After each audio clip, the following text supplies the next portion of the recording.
Aku memohon, aku memohon, aku memohon supaya buah dari perbuatan buruk apapun yang telah aku lakukan, baik melalui perbuatan, ucapan, dan pikiran, dapat terhindarkan, dan demi memperoleh jasa kebajikan yang akan memberikan limpahan kepada saya dengan umur panjang, kesehatan, kebebasan dari segala bahaya dan bencana. Aku merangkapkan kedua telapak tanganku, beranjali dan memberikan puja, menghormati dan bersujud penuh dengan kerendahan hati kepada Tiratana, Buddha, Dhamma, dan Sangha. Untuk kedua kalinya, aku memohon, aku memohon, aku memohon supaya buah dari perbuatan buruk apapun yang telah aku lakukan, baik melalui perbuatan, ucapan, dan pikiran, dapat terhindarkan, dan demi memperoleh jasa kebajikan yang akan memberikan limpahan kepada saya dengan umur panjang, kesehatan, kebebasan dari segala bahaya dan bencana. Aku merangkapkan kedua telapak tanganku, beranjali dan memberikan puja,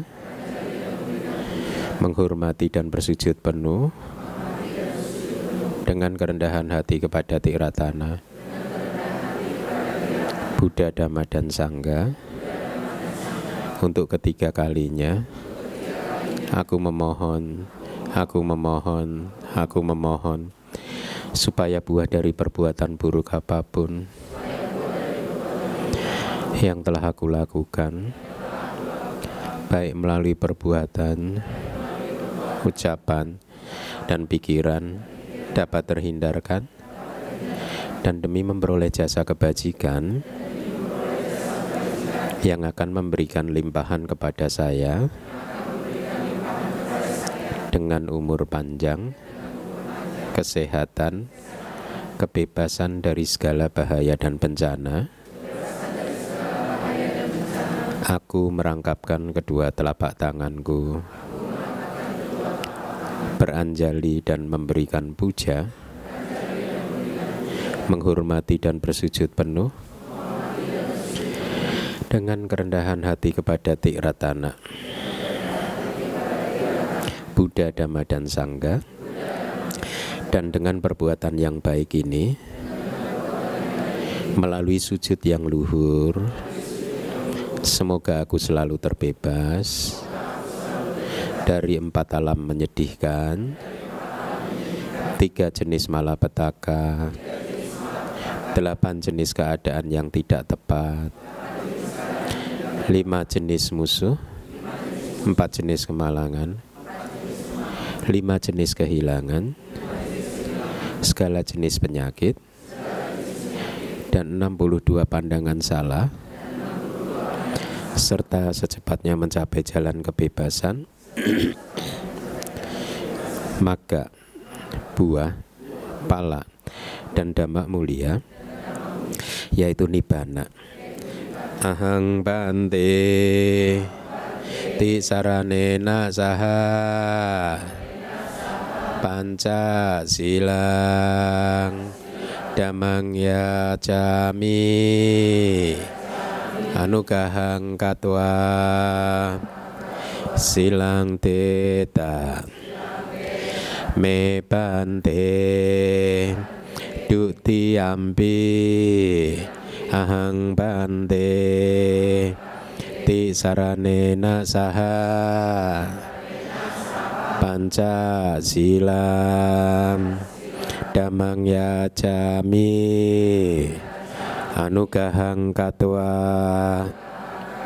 silang teta me bante Tatiyampi ahang bante ti saranena saha Pancasilam damang yajami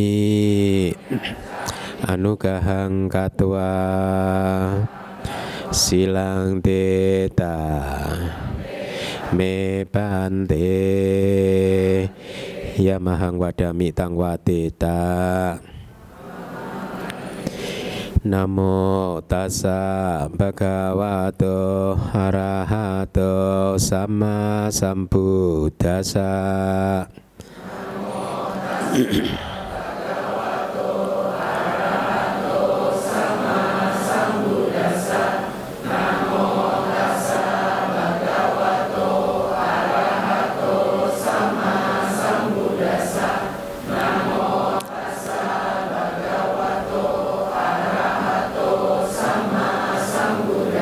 Buddhang saranang gacchami, dhammang saranang gacchami, sangghang saranang gacchami.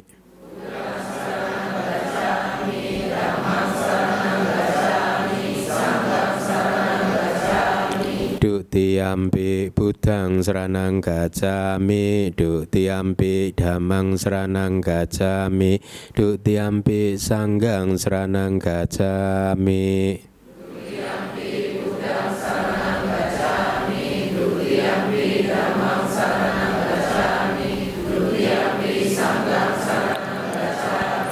Tatiyampi buddhang saranang gacchami, tatiyampi dhammang saranang gacchami, tatiyampi sangghang saranang gacchami.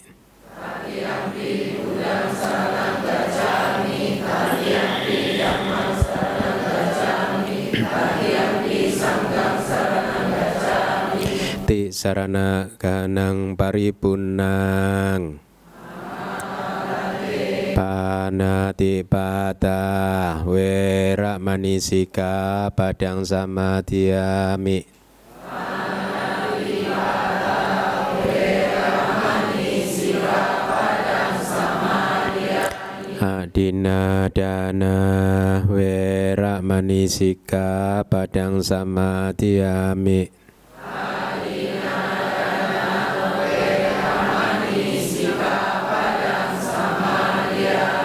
Kame sumicacara wera manisika padang samadhyami. Kame sumicacara wera manisika padang samadhyami. Musawada wera manisika padang samadhyami.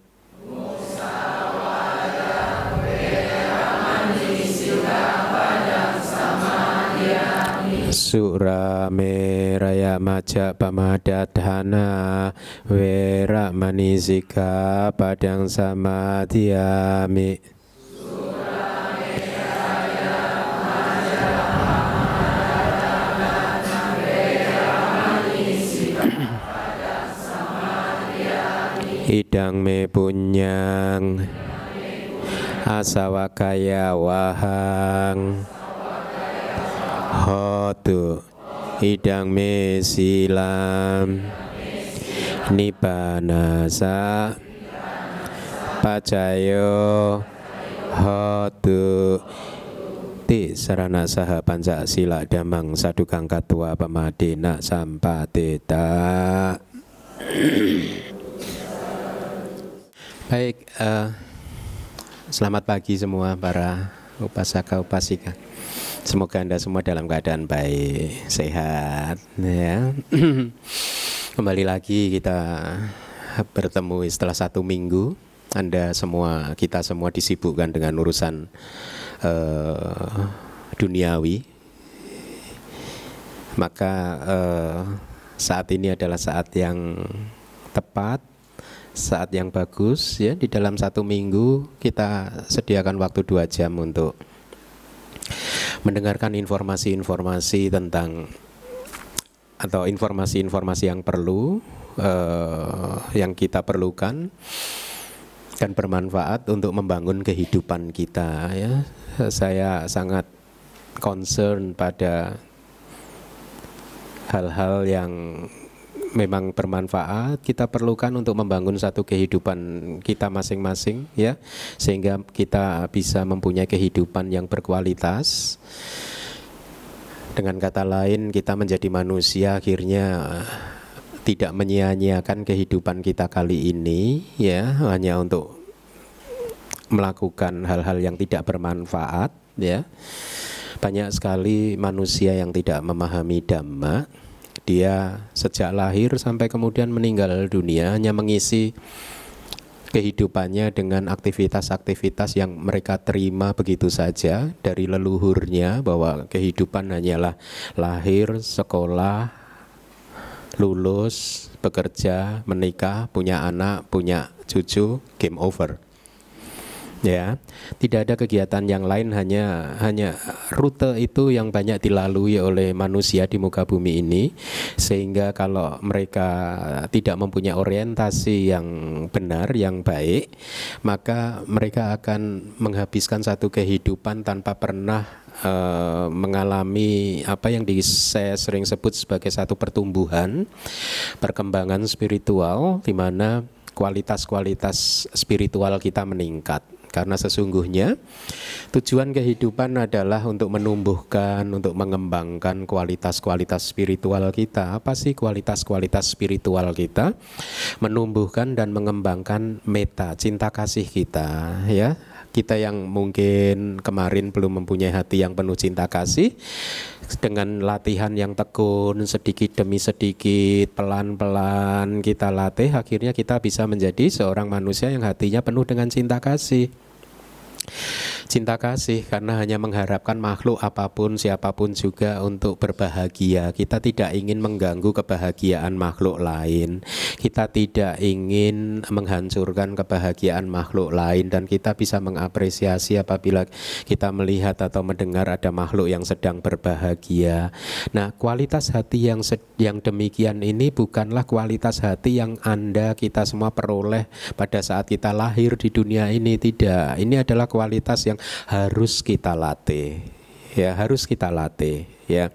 Dan inilah mengapa yang menarik di dalam Buddhisme adalah bahwa Buddha tidak hanya mengajarkan bahwa cinta kasih itu bagus, kewelas asihan itu bagus, kebijaksanaan itu bagus, kesabaran itu bagus. Tidak hanya Buddha menunjukkan bahwa hal-hal tersebut adalah baik, tetapi lebih jauh dari itu Buddha juga menunjukkan jalan, cara bagaimana kita melatihnya, sehingga akhirnya kita bisa menjadi seorang yang penuh cinta kasih, penuh kewelas asihan, penuh dengan kebijaksanaan dan sabar, dan kualitas-kualitas hati yang lain lagi yang positif, ya. Nah, itu tujuan dari kehidupan kita. Saya tidak akan bosan-bosan untuk senantiasa mengingatkan Anda semua bahwa tujuan di dalam kehidupan ini adalah untuk meningkatkan kualitas hati yang baik gitu, ya. Nah, Anda tentu pernah mendengar parami, kesempurnaan, ya. Di dalam Buddhisme kita mengenal ada 10 kesempurnaan yang harus kita latih supaya menjadi sempurna, ya. Pada saat 10 parami itu sempurna, maka kita akan menjadi manusia yang tercerahkan, ya. Tetapi di dalam proses menuju kesempurnaan, ya, semakin parami-parami kita itu berkembang, ya, maka kualitas hidup kita meningkat secara paralel, ya. Apa sih parami-parami? 10 parami Anda bisa baca di dalam di buku-buku kita tentang Buddhism, ya. Saya ingin sebutkan beberapa. Parami yang harus kita latih adalah kemurahan hati, ya. Jangan pernah menyerah dengan dengan keadaan batin Anda. Kalau saat ini keadaan batin Anda masih belum murah hati, jangan kemudian berpikir ya memang ini sudah menjadi sifat saya, memang saya sudah menjadi takdir saya bahwa saya dilahirkan sebagai manusia yang pelit. Nah, mari kita nikmati kepelitan kita. Tidak, ya. Semua pada hakikatnya karena faktanya kita masih terlahir lagi, di dalam kehidupan ini, masih mengambil kelahiran lagi. Ini menandakan bahwa masih banyak kualitas-kualitas hati kita yang belum benar, yang perlu dilatih. Jadi semua dari kita ini memang belum sempurna di dalam hal kemurahan hati, di dalam parami yang kedua adalah sila-sila kita, di dalam meta kita, cinta kasih kita. Semua memang kita belum sempurna, tetapi ya, ini yang menarik di dalam Buddhism, bahwa Buddha menunjukkan atau memberikan jalan dan cara bagaimana untuk melatihnya. Ya. Nah, salah satu jalan yang ditunjukkan oleh Buddha adalah dengan mengikuti apa yang diajarkan di Manggala Sutta ini, ya. Di dalam sutta ini Buddha menunjukkan kepada kita 38 poin, ya, yang apabila kita latih dari poin pertama hingga poin terakhir, maka kita akan menjadi manusia yang sempurna. Ya, ini adalah sutta yang sudah mencakup secara keseluruhan, all inclusive. Artinya apa? Seandainya pun ya Anda tidak mempraktekkan sutta yang lain, Anda hanya mempraktekkan Manggala Sutta 37 poin yang ada di dalam sutta ini, maka itu pun sudah cukup buat Anda untuk tumbuh dan berkembang sebagai manusia.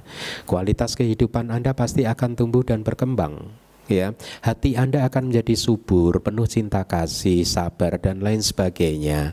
Nah, inilah mengapa kembali lagi mendengarkan Dhamma di dalam 7 hari 2 jam mendengarkan Dhamma menjadi sangat penting sekali. Karena apa? Karena mendengarkan Dhamma manfaatnya, yang pertama, kalau mungkin selama hari-hari kemarin hati kita masih menuju ke arah yang salah, orientasi kita masih keliru, menuju mengalir ke arah keduniawian, maka pada hari Minggu ini kita mendengarkan Dhamma, kita betulkan arah yang salah itu, kita betulkan, kemudian kita kembali lagi ke jalur yang benar, ke tujuan yang benar, bahwa ternyata sesungguhnya tujuan di dalam kehidupan ini adalah melatih hati kita supaya menjadi murah hati, penuh cinta kasih, bijaksana, sabar dan lain sebagainya. Dunia hanyalah alat bantu yang bisa membantu kita gunakan untuk melatih kualitas-kualitas hati yang positif tadi. Tetapi ya, banyak sekali manusia menghabiskan satu kehidupannya dengan sia-sia karena mereka salah orientasi, salah arah, sehingga akhirnya mereka menjalankan kehidupannya menuju ke arah yang keliru, terjebak kepada hal-hal yang bersifat material. Ya, ingat, kehidupan kita itu lebih pada fenomena yang bersifat non material. Batin itu adalah non material, non materi. Ya, kebahagiaan ada di batin, bukan di materi, ya. Oleh karena itu, ya, mereka yang terjebak kepada keduniawian, terjebak pada hal-hal yang bersifat material, akhirnya di usia-usia akhir mereka akan mulai menyadari betapa mereka telah menyia-nyiakan kehidupannya, ya, kehidupannya telah kosong, tidak bermakna karena sejak muda sampai hari ini tidak pernah melatih untuk menumbuh dan mengembangkan kualitas-kualitas hati yang positif. Atau mungkin sebaliknya, yang seperti yang pernah saya katakan beberapa minggu yang lalu, bahwa sesungguhnya semua manusia itu ingin berbuat baik. Sesungguhnya semua manusia itu ingin mempunyai hati yang penuh cinta kasih. Sesungguhnya semua manusia itu ingin mempunyai hati yang penuh kewelas asihan. Sesungguhnya menurut mereka apa yang mereka lakukan sejak lahir sampai hari ini adalah perbuatan yang didorong oleh cinta kasih, kewelas asihan, kebijaksanaan dan lain sebagainya. Tetapi ternyata bukan. Kenapa? Karena mereka tidak mempunyai informasi yang cukup dari Dhamma, dari apa yang diajarkan oleh Buddha. Apa yang menurut mereka adalah cinta kasih, ternyata bukan cinta kasih. Ternyata adalah pelekatan, ternyata adalah keserakahan, ternyata adalah ego dan lain sebagainya. Apa yang menurut mereka kebijaksanaan, ternyata bukan kebijaksanaan. Apa yang menurut mereka adalah kemurahan hati, ternyata bukan kemurahan hati. Dan inilah karena semua manusia pada hakikatnya ingin menjadi baik, akan tetapi banyak sekali yang pada akhirnya tidak juga menjadi baik, semata-mata karena mereka tidak mempunyai ilmu yang cukup tidak mempunyai informasi yang cukup tentang apa itu perbuatan baik dan apa itu perbuatan tidak baik, akhirnya mereka mencampur adukkan dan keliru memahami perbuatan tidak baik sebagai perbuatan yang baik. Dan sebaliknya, menyadari perbuatan baik sebagai perbuatan yang tidak baik. Akhirnya yang mereka tumbuh dan kembangkan adalah hal-hal yang tidak baik. Inilah mengapa neraka penuh. Inilah mengapa makhluk yang paling banyak itu jenisnya ya, itu di alam binatang. Oleh karena itu banyak binatang. Kenapa? Mereka dulu mungkin adalah manusia. Pasti mereka di satu kehidupan lampaunya, salah satu kehidupan lampaunya pasti mereka pernah menjadi manusia. Tetapi mereka keliru menginterpretasikan perbuatan baik dan perbuatan tidak baik. Menurut mereka, mereka sudah melakukan perbuatan baik, ternyata itu adalah perbuatan tidak baik yang hanya akan menghasilkan penderitaan dan kelahiran di alam yang tidak baik. Nah, inilah mengapa kembali lagi belajar tentang apa yang benar-benar diajarkan di Buddha, di kitab suci kita menjadi penting sekali.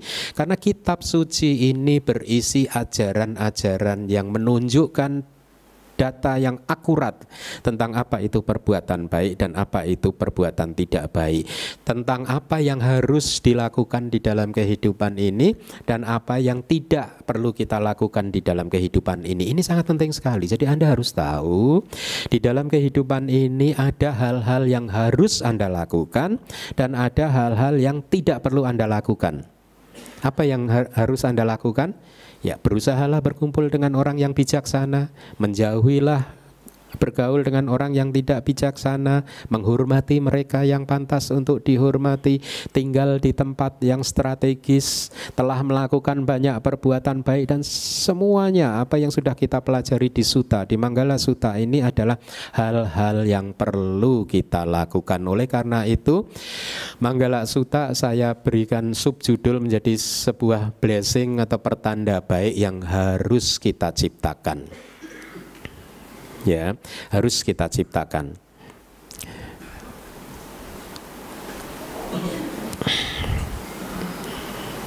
Ya, harus kita ciptakan. Kita harus memberkahi diri kita sendiri.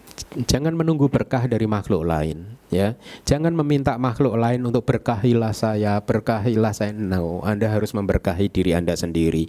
Karena Anda adalah pencipta dari kehidupan Anda sendiri. Jadilah arsitek yang baik buat kehidupan Anda sendiri.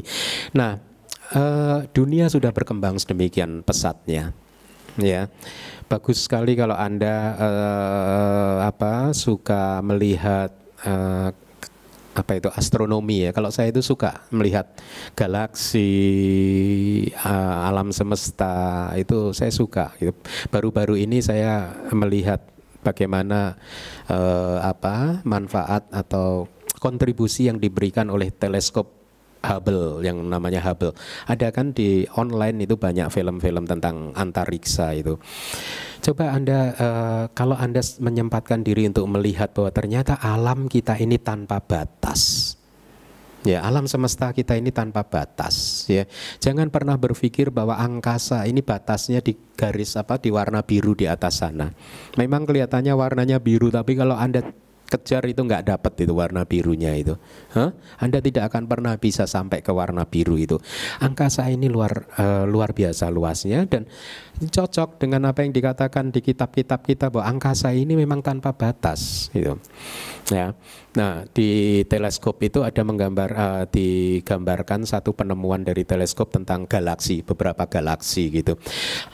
Jangankan beberapa galaksi, satu galaksi saja itu terdiri dari bintang, planet yang jumlahnya tidak terhitung jumlahnya, yang sangat luas sekali. Padahal di alam semesta ini terdapat ratusan ribu galaksi, banyak sekali galaksi.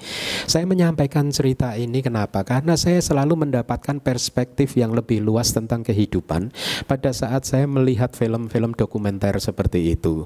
Perspektif yang lebih luas menyadari betapa sesungguhnya samsara ini luas sekali.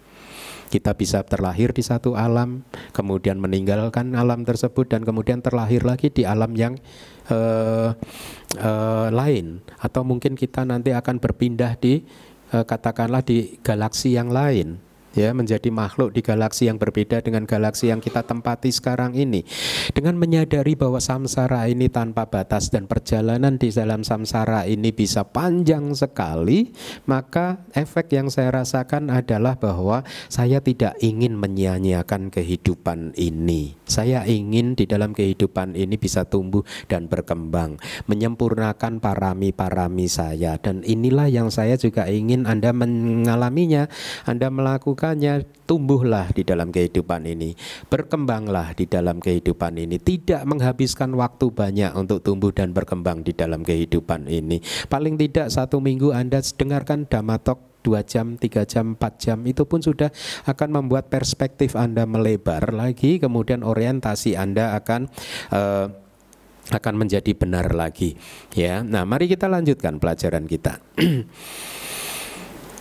Pengelompokan seperti biasa.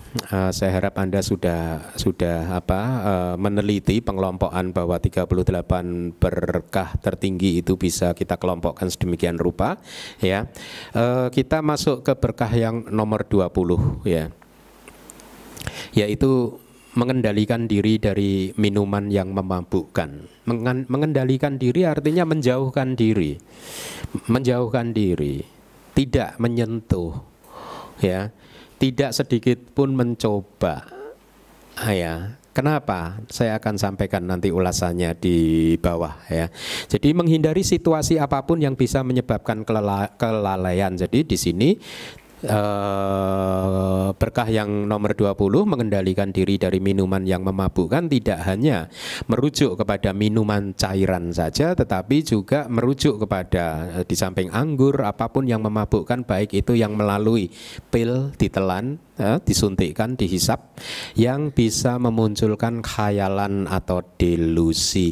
Tujuan dari latihan kita untuk menjadi manusia yang bisa tumbuh dan berkembang adalah titik kulminasinya adalah menumbuhkan dan mengembangkan kebijaksanaan.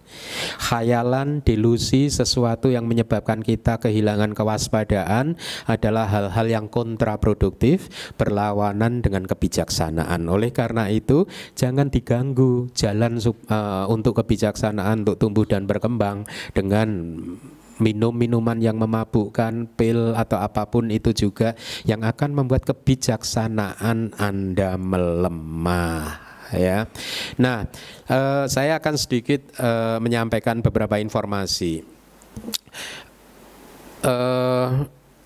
Minuman keras, ya. Anda tadi membaca sila yang keempat kan, sura meraya maja pamadatana. Ada kan, ada kata-kata sura, ya. Itu S-U-R-A, tapi A-nya panjang di belakangnya. Karena ini ada 3 kata yang berbeda. Saya untuk tambahan informasi saja kepada Anda. Jadi S-U-R-A, R-nya panjang. Itu artinya minuman keras, kan? Ya. Nah, nanti ada kata lagi S-U-R-A, tapi yang panjang itu U-nya. Di atas U-nya itu ada garisnya, sura itu. Itu artinya pahlawan. Hah? Nah, makanya menarik kan, makanya saya berikan informasi ini kepada Anda. Anda tahu kota Surabaya? Hah? Tahu kan? Kota pahlawan kan? Hah? Saya merenungkan, kadang mungkin ini berasal dari bahasa Pali loh. Surabaya. Artinya kalau ini benar bahasa Pali, seharusnya S-U ada garisnya di atas, R-A ada garisnya, B-H-A-Y-A. Surabaya, ya. Artinya apa? Ini 2 kata, sura plus abaya. Artinya pahlawan yang gagah berani, tidak gentar untuk menghadapi mara bahaya, gitu, ya. Nah, kenapa saya sampaikan ini? Untuk memperpanjang perspektif Anda. Bukankah kita dulu adalah negara Buddhis? Jadi sebenarnya banyak nama-nama yang ada di Indonesia ini juga berasal dari bahasa Sanskerta atau bahasa Pali. Saya rasa salah satunya Surabaya, ya, artinya pahlawan yang gagah berani, tidak gentar melawan apapun, gitu, ya. Makanya dijulukin kota pahlawan kan, ya. Cuman sekarang jadinya apa? Bahayanya jadi buaya, ya.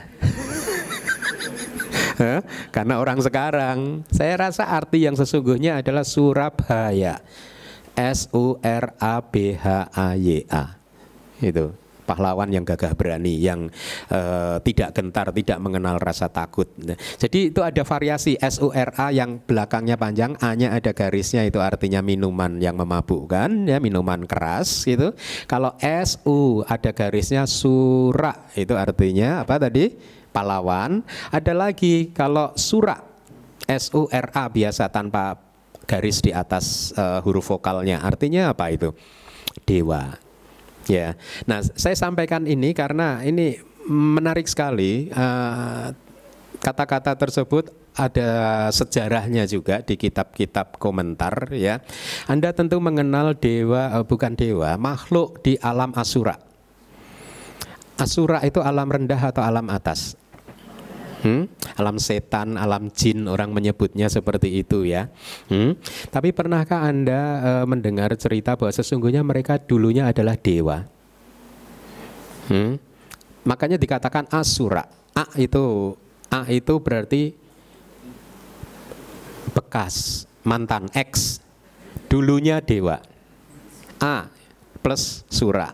A itu dulunya dewa, gitu. Sebelumnya adalah dewa. Gitu.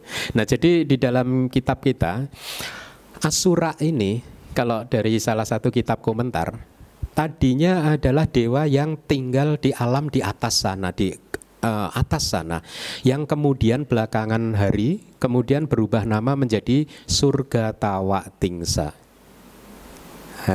Jadi ceritanya begini nih. Si dewa-dewa tadi, ya, sebelum surga itu diberi nama Tawa Tingsa. Kenapa diberi nama Tawa Tingsa? Tawa Tingsa itu kan 33. Ya, karena pada satu hari ada 33 dewa yang lahir bersama-sama. Ya, kemudian lahirnya di tempat itu, di surga yang didiami oleh makhluk yang belakangan hari akan menjadi Asura. Ya, jadi kronologinya begini, ada satu alam dewa di atas sana yang ditinggali oleh dewa-dewa yang kemudian akan menjadi Asura. Belum diberi nama Tawa Tingsa. Nah, dewa ini suka mabuk. Ya, dia suka minum minuman keras itu yang apa disebutnya kalau di kitab itu ganda pana, itu minuman yang beraroma. Kata orang alkohol juga minuman beraroma juga katanya. Ya, jadi itu bahasa palinya. Jadi dewa-dewa tadi di alam surga dia suka minum ganda pana, itu minuman yang beraroma. Tapi ini adalah sejenis minuman keras yang memabukkan. Jadi mereka berpesta pora di sana. Nah, satu hari ada 33 dewa terlahir di sana plus Saka, yang kemudian menjadi dewa raja dari para dewa kan, Saka kan, dewa Saka kan, ya. Nah, Saka plus 33 dewa terlahir di sana. 33 dewa ini tadinya adalah sahabat. 33 laki-laki sahabat, di mana mereka ini melakukan perbuatan baik bersama-sama. Membangun jembatan bersama-sama, mungkin membangun wihara bersama-sama, mungkin gitu. Kira-kira dia 33 sahabat ini senantiasa berbuat baik secara kolektif bersama-sama. Nah, inilah kemudian yang teori di kitab komentar akhirnya mengajarkan kepada kita ada yang disebut karma kolektif. Karma yang dilakukan oleh banyak orang secara bersama-sama dan berbuah pada saat yang bersamaan di satu tempat yang sama. Jadi 33 laki-laki yang melakukan perbuatan baik bersama-sama tadi, kalau di kitab kita diberikan contoh membangun jembatan, membangun toilet bersama-sama. Akibat karma kolektif tadi, kebetulan mereka kemudian terlahir di alam yang sama. Ya, terlahir di surga di tempat dewa-dewa yang suka mabuk-mabukan dengan minuman ganda panak tadi, minuman beraroma tadi. Nah, begitu terlahir di sana, dewa Saka dan 33 dewa tadi menasehati para dewa, jangan mabuk-mabukan lah, itu tidak baik. Ya, dan singkat cerita mereka bertengkar. Nah, jadi di dewa pun juga ada pertengkaran, nggak hanya di alam manusia gitu. Dewa juga bertengkar. Cuman yang membedakan kalau dewa bertengkar itu di sana tidak ada bunuh-bunuhan. Ya, tidak ada saling menyakiti, hanya berbeda pendapat, cekcok saja begitu. Ya, nah singkat cerita mereka akhirnya bertengkar dan dewa-dewa yang mabuk tadi kalah. Ya, kalah. berperang dalam tanda kutip, sebagai akibatnya dewa-dewa penghuni awal dari alam surga tadi jatuh. Dia hidup akhirnya katanya di samudra-samudra, di laut lepas. Ya, Anda pernah mendengar cerita Ratu Roro Kidul? Nyi Roro Kidul, ya. Ya, jadi ya mungkin itu beliau itu dari alam sana. Ya, beliau masih hidup ini. Dengar nih. Jadi hidupnya di samudra di tengah lautan gitu. Ya, jadi makanya kemudian dia diberi nama Asura, mantan dewa. Gitu. Atau ada lagi analisa begini, Asura tapi A-nya panjang, Asura. Karena apa? Karena pada saat dewa-dewa tadi jatuh dari alam surga, kemudian jatuh ke katakanlah ke bumi ya, karena di samudra ya. Akhirnya mereka sadar, saya nggak mau mabuk lagi gitu. Ya, karena dia sadar tidak mau mabuk lagi, maka diberi nama Asura. Di dalam teks-teks kita, Asura itu sering disebutkan itu hidup bersama-sama dengan para naga dan Gandaba. Kan ada kan Asura, naga, Gandaba. Gandaba itu apa? Anda pernah mendengar istilah Gandarwa? Gendruwo. Kalau naga kan sering ya, Gendruwo pernah. Jadi sering di teks-teks kita itu Asura, naga, Gendruwo. Jadi mereka ini hidupnya itu berdekatan. Mereka ini hidupnya ya berdekatan, berkelompok ya, sebagai teman Asura, naga, dan Gendruwo gitu. Nah mereka itu dulunya itu adalah dewa. Ya, dewa karena mabuk-mabukan maka jatuh. Makanya Buddha di salah satu sutta juga begitu. Manusia yang suka mabuk-mabukan itu juga penyebab kejatuhan. Yang suka minuman keras ini juga akan menjadi penyebab kejatuhan mereka gitu. Nah, singkat cerita, si Asura tadi sudah jatuh kan ke samudra kan. Ada ceritanya berlanjut seperti ini. Di satu samudra, di pantainya itu ada resi. Isi bahasa Palinya, kalau bahasa Indonesia resi. Anda tahu resi ya? Resi itu pertapa, kayak pertapa gitu, tapi yang sudah bijaksana. Ada pertapa yang belum bijaksana juga. Dia pertapa yang sudah bijaksana, pertapa yang sudah tercerahkan. Kebetulan hidupnya di pantai, di pinggir samudra, ya. Nah, satu saat si Asura ini kan karena tidak terima atas kekalahannya, mereka sering naik ke surga Tawatingsa untuk mengajak berantem lagi. Nah itu kalau berantem itu bisa dari atas. Ini kan dari kitab tafsir ya. Kitab tafsir ini muncul kan belakangan kan. Kalau berantem itu bisa dari atas gitu, begitu mereka terdesak kepepet bisa turun lagi ke samudra lagi gitu. Dan terus dikejar sama dewa yang di atas gitu, berantem terus kan. Singkat cerita pada satu hari mereka berantem, naik berantem, akhirnya kalah, turun, dikejar terus sama dewanya sampai di pantai di satu samudra. Bukan pantai laut selatan ya, pantai lah. Tapi kalau Anda hubung-hubungkan cerita-cerita hikayat tentang pantai laut selatan, ini ada hubungannya sebenarnya. Ya, cerita-ceritanya yang berkembang itu di laut selatan itu mirip-mirip dengan cerita yang kita temukan di kitab-kitab komentar kita. Ya. Nah, berantem, kalah, kemudian lari turun ke pantai kan, masih dikejar sama dewa. Kebetulan di pantai ada resi tadi, resi pertapa tadi. Ya, karena dia pertapa yang sakti dan bijaksana, pertapanya membela dewa dari Tawatingsa. Membela, karena yang Asura ini kan, Anda tahu nggak, Asura ini haus kekuasaan, penuh kebencian, penuh kemarahan, dan makanya dia jatuh gitu. Dan si resi makanya kan tidak appreciate gitu. Akhirnya membela dewa dari Tawatingsa, dan Asuranya menjadi kalah lagi, masuk ke lautan lagi. Ya, tapi begitu masuk ke lautan, benci dendamnya terhadap pertapa tadi masih dipelihara. Ya, sehingga akhirnya apa? Si Asura tadi keluar lagi mengejar si Resi pertapanya, gubuk-gubuknya dihancurkan gitu. Gubuknya aja dihancurkan gitu. Nah, si Resinya karena bijaksana pertapanya ini kemudian mengajak perdamaian lah, membawa misi perdamaian, adalah damai aja lah. Ngapain sih marah-marah gitu ya. Ya, karena dia udah bijaksana, dia nggak suka berantem gitu. Damai, peace aja. Kemudian si para pertapa ini menemui Raja Asura yang bernama Sambara. Nah, Anda pernah kenal kan nama Sambara kan? Hah? Yang di film dulu itu apa itu? Jagoan kalau kita waktu muda itu yang namanya Sambara itu. Pernah kan ya? Angkatan 90-an kali ya? Atau 80-an ya? Sambara ya. Itu Sambara itu nama Raja Asura.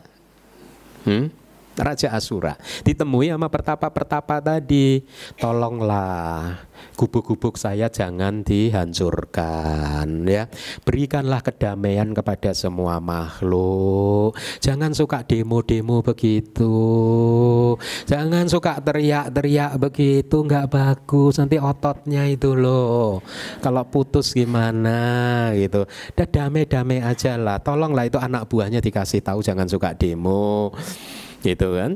Tapi Sambaranya tidak, karena Sambaranya masih mendongkol kan. Akhirnya Sambaranya itu tetap memberikan rasa takut kepada para resi dengan terus menghancurkan tempat tinggalnya gitu. Nah, akhirnya karena negosiasi itu tidak berhasil, akhirnya para resi mengucapkan sajak kirya. Sajak kirya itu perbuatan, sajak itu kebenaran, perbuatan yang mendeklarasikan kebenaran gitu ya, bahwa dia telah berbuat baik, kenapa dibalas seperti itu. Saya meminta kedamaian, kenapa kalian malah memberikan rasa takut kepada kami. Dan kemudian timbullah kata-kata dari para pertapa yang sering dikut oleh para guru-guru Dhamma, yaitu ya disang wapate bijang ta disang harate palang, apapun benih yang ditanam itulah buah yang akan dikumpulkan gitu. Ya, sekarang kita memahami kalimat itu sebagai rumus hukum karma. Tapi kalau kita selidiki asal musulnya, ini adalah kalimat kutukan loh yang diberikan oleh para pertapa kepada Asura loh. Saya kesini minta perdamaian kok malah kalian memberikan rasa takut. Oh ya sudah, apapun benih yang kamu tanam itulah kamu yang akan memetiknya, kamu akan kumpulkan gitu. Nah, sekarang kita terima kalimatnya itu saja tanpa pernah mengetahui sejarahnya bahwa ini semacam kutukan ini. Jadi Anda jangan meniru pertapa itu ya. Kalau ada seseorang berbuat jahat kepada Anda, ya sudahlah, itu yang kamu tanam itu nanti yang akan kamu petik. Jangan, itu ada kebencian di sana ya. Jangan. Jadi kembali lagi, Asura itu simbol makhluk yang haus kekuasaan, menyukai kekerasan, kasar gitu. Narsis katanya di kitab komentar itu. Narsis karena kalau yang perempuan suka dandan cantik, iya, dan suka dipuji-puji. Kalau yang Asura yang perempuan itu dandan, iya loh. Memang begitu loh di kitabnya itu Jadi begitu suka dandan cantik, dan yang laki-laki juga Asura menjadi ganteng. Kemudian tapi egois. Sifat-sifatnya Asura itu begitu, egois, mementingkan diri sendiri, tidak mau kalah. Ya. Dari apapun mereka tidak mau kalah. Lihatlah, maka cerita-cerita tentang jin, tentang setan itu kan mirip-mirip seperti itu kan. Egois, haus kekuasaan, tidak mau kalah, suka berperang ya, suka mengganggu makhluk lain. Begitu, itulah Asura ya. Nah, sayangnya banyak Asura yang lahir jadi manusia, sifatnya waktu jadi Asura kebawa-bawa. Jadi akhirnya jadi manusia yang kasar, haus kekuasaan, egois, suka berteriak-teriak, kemudian apa lagi? Kebawa. Kenapa? Karena mereka adalah manusia baru jadi manusia. Kayak orang kaya baru kan. Kalau dia kaya baru, manusia baru, ya, dulunya Asura, makanya begitu lahir ke bumi pun sukanya perang. Bukan, ini kita hanya contohkan ini saja, apa kemiripan dari sifat-sifatnya. Kita manusia tidak begitu. Manusia pada hakikatnya menyukai perdamaian, menyukai kelembutan. Itulah manusia. Ya, kalau yang kasar, keras, suka bertengkar, itulah manusia yang dulunya Asura. Ya, makanya jadilah manusia yang benar-benar manusia. Ya, jangan jadi manusia ex Asura. Nah, di Indonesia sebenarnya ada dua tokoh bukan tokoh spiritual ya, dua tokoh dari orang menganggapnya ini adalah apa sih, kalau Anda menganggap cerita-cerita tentang Nyi Roro Kidul Ratu Pantai Selatan itu Anda anggap sebagai apa sih? Hikayat atau apa? Hah? Legenda atau apa? Ada lagi legenda atau mitos? Bukan mitos itu mungkin, ya. Ada lagi yang mungkin kita anggap mitos, yaitu Dewi Sri. Anda pernah mendengar kata Dewi Sri? Ini sebenarnya Dewi kemakmuran. Dewi kemakmuran. Dia yang melambangkan kemakmuran, memegang padi, Dewi padi. Ya, yang menjamin kemakmuran dari rakyat atau manusia gitu. Nah, sayangnya di Indonesia Dewi Sri kalah terkenal sama Ratu Roro Kidul. Maka Indonesia ini ya berantem terus gitu. Coba kalau diganti simbolnya adalah Dewi Sri, mungkin Indonesia makmur gitu. Karena Dewi kemakmuran kan. Nah, mari kita lanjutkan. Jadi kita sebagai murid Buddha, berkahilah kehidupan kita sendiri dengan menjauhkan diri dari minuman yang memabukkan, ya. Karena ada di Anguttara Nikaya, Buddha mengatakan kalimat seperti ini: murid Buddha menjauhkan diri dari apapun yang memabukkan.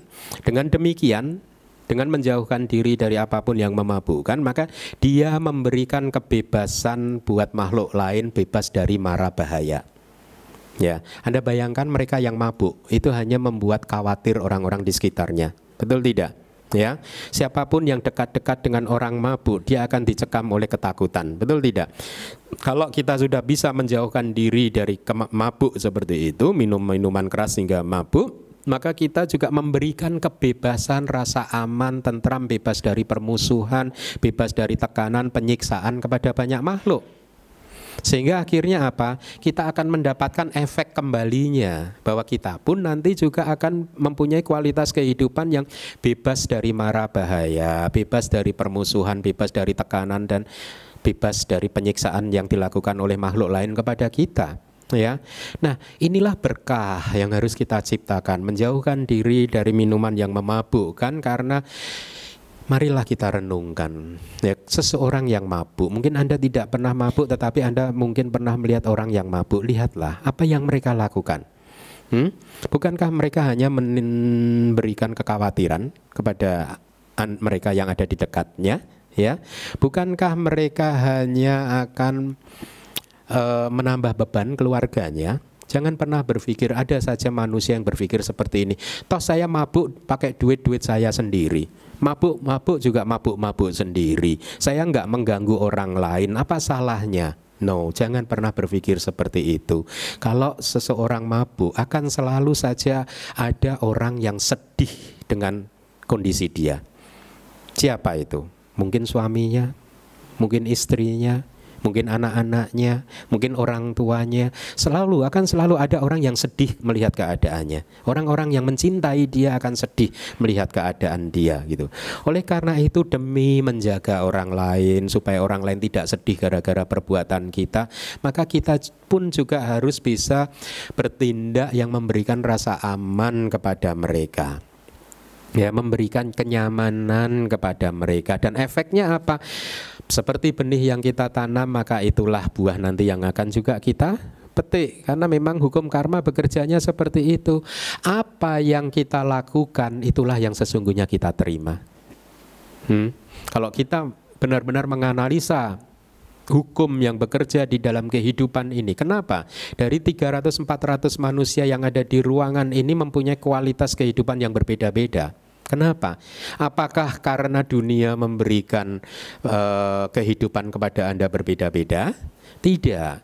Kita semua mempunyai kualitas kehidupan yang berbeda-beda. Itu sesungguhnya karena apa yang telah kita lakukan di masa lalu itu berbeda-beda. Jadi Anda membentuk kehidupan Anda sendiri loh. Kalau Anda saat ini adalah manusia yang bahagia, maka Anda adalah seorang arsitek kehidupan buat kehidupan Anda sendiri yang baik. Seorang arsitek yang lulus cum laude. Ya, jadi Anda bisa merancang bangunan kehidupan Anda dengan baik. Kalau Anda masih menjadi manusia yang belum bahagia, itu artinya Anda belum menjadi pencipta kehidupan Anda yang baik. Kenapa tidak bisa menjadi pencipta kehidupan yang baik? Karena Anda mungkin belum mengetahui teorinya. Anda belum kuliah di fakultas arsitek. Ya, jurusan arsitek, fakultas teknik jurusan arsitek. Kuliah dulu. Kuliahnya di mana? Di sini. Ya, seminggu hanya 2 jam aja. Nanti 5 tahun lulus. Enak kan? 2 jam doang dalam 7 hari gitu. Nah, kalau seseorang mabuk dia ceroboh. Efeknya kan? Kalau dia ceroboh maka dia bisa membuat kesulitan orang lain, siapapun yang berada di dekatnya. Tidak hanya orang lain, tentunya dia sendiri juga akan berada dalam kesulitan. Dia akan jadi seorang yang teledor, tidak penuh perhatian, dan juga tidak sadar terhadap perilaku sendiri yang ternyata adalah merugikan orang lain gitu. Jadi mabuk itu hanya menghancurkan diri sendiri dan juga mencelakai orang lain. Lihatlah berapa banyak kasus kecelakaan mobil karena mobilnya dikemudikan oleh orang yang mabuk. Apa salah orang yang ditabrak tersebut? Kalau kita analisa secara ini memang yaitu efeknya seseorang yang ceroboh, yang tidak bisa mengendalikan dirinya sendiri, akhirnya mencelakai orang lain, ya. Dan bukan saja dia mencelakai orang lain dengan cara yang demikian, perbuatan dia mencelakai orang lain akan memperkuat mata rantai penderitaan dia sendiri juga gitu ya. Nah, oleh karena itu sebagai umat Buddha yang baik, berkahilah diri Anda sendiri ya, dengan mengendalikan diri, menjauhkan diri dari minuman yang memabukkan. Mari kita lanjutkan lagi. Dengan menghindari atau mengendalikan diri dari minuman yang memabukkan, ya akan membuat kita terhindar dari perbuatan yang tidak terpuji, yaitu memperlakukan orang tua dengan tidak baik. Banyak kan anak-anak, saya tidak membaca beritanya secara penuh, tetapi beberapa hari yang lalu di headline surat kabar kita ada seorang anak atau apa yang menuntut orang tuanya gitu ya. Saya tidak membaca itu, tapi waktu saya baca, kok bisa ya? Ini mungkin anaknya mabuk kali. Benar-benar di luar akal sehat kita. Seorang anak menuntut hukum orang tuanya sendiri loh. Benar ya begitu ya? Ya, coba. Jadi karena dia sedang tidak sadar. Mabuk membuat seseorang tidak sadar. Dan apapun perbuatan yang membuat kita tidak sadar itu harus kita hindari ya. Terhindar dari perbuatan tidak terpuji kepada orang tua, kepada Buddha, Paceka Buddha, Arahat, dengan memperlakukan mereka dengan tidak baik, yang tidak baik gitu. Mereka yang mabuk akan dicela oleh orang yang bijaksana, terlahir di alam penuh penderitaan. Apabila akhirnya kembali ke alam manusia, mereka akan terlahir sebagai orang bodoh dan gila. Ini dari kitab kita ya. Kalau mabuk tadi menjadi karma produktif, membuat dia terlahir di satu alam, maka tidak ada alam lain yang lebih cocok dari supaya dia bisa melanjutkan hobi mabuknya selain di alam bawah. Ya. Hobi penderitaannya, hobi menderita, hobi tidak sadarnya gitu. Ya, selain di alam bawah, mereka akan terlahir di alam bawah. Nah, di satu kitab ada satu cerita seperti ini. Gara-gara seseorang melanggar sila yang kelima, akhirnya setelah tubuhnya terurai, meninggal dunia, maksudnya dia terlahir di alam neraka untuk miliaran tahun. Keluar dari alam neraka, dia lahir di alam binatang. Keluar dari alam binatang, dia lahir di alam petak. Kemudian dia berputar-putar di 4 alam yang rendah tadi. Terlahir, mati, lahir di situ terus. Satu saat dia lolos dari 4 alam rendah tadi, dia terlahir menjadi manusia. Beruntung kan? Tapi sayang sekali, Dia sudah mendapat kesempatan terlahir sebagai manusia, tetapi dia terlahir sebagai manusia yang bodoh dan gila. Kenapa? Karena sesungguhnya alam sangat adil kepada dia. Karena dulu dia waktu mabuk kan seperti orang bodoh dan orang gila kan. Maka sekarang diberi kesempatan secara penuh dari lahir sampai mati jadi orang bodoh dan gila. Anda bayangkan orang yang mabuk yang itu kan seperti orang bodoh dan gila. Dan kitab kita juga memberikan data seperti itu, bahwa kalaupun nanti dia bisa terlahir jadi manusia lagi, karma tadi akan mendukung dia untuk menjadi manusia yang bodoh dan juga gila. Kenapa ada orang yang terlahir bodoh? Kenapa ada orang yang terlahir gila? Apakah alam semesta ini tidak adil? Tidak, karena mereka sendiri yang telah membuat diri mereka bodoh. Mereka sendiri yang telah membuat diri mereka gila, ya, karena hobi di masa lalunya.